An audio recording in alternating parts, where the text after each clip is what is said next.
I've been doing music since I was 12 years old. That was my very first time writing my own song and recording it, which was actually on my sister's karaoke machine at the time. We recorded a song over the Too Short song uh, over a cassette tape. And even before that, man, I used to go up to my parents and I used to recite rap songs to them.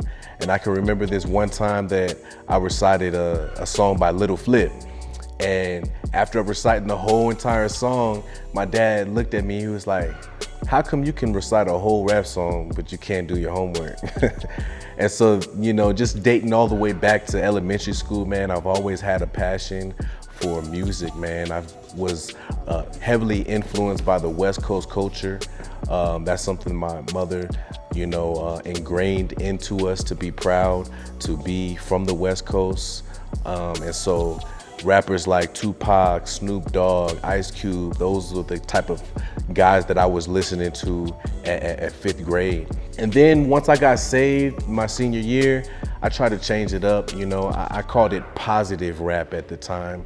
I stopped cursing, although I still use the N-word. But ultimately I stopped cursing. I stopped talking about things that were degrading, but I still talked about money and still talked about myself and my own goals and my own desires.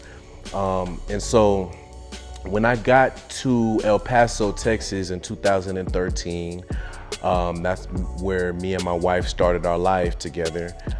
We found a little church in El Paso, Texas, and it was a Destiny Family Christian Center. And they had a little talent show at the time, and I had wrote some lyrics that you would consider Christian to this day. It was something that I was kind of playing around with because I didn't know how to transition from secular rap to Christian hip hop. I really thought that I was gonna be corny and that was pretty much gonna be the end of me rapping. I never thought that it would be possible to rap the gospel and for it to sound, better than secular rap music. And so I did this talent show, and it was this song I did. My very first Christian rap song was called Go So High. And I performed in front of over 300 people that day. And unfortunately, I didn't win. I came second place. A really talented artist by the name of Ryan Garcia.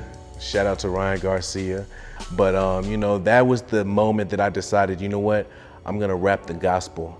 And I never looked back. I've been rapping the gospel ever since.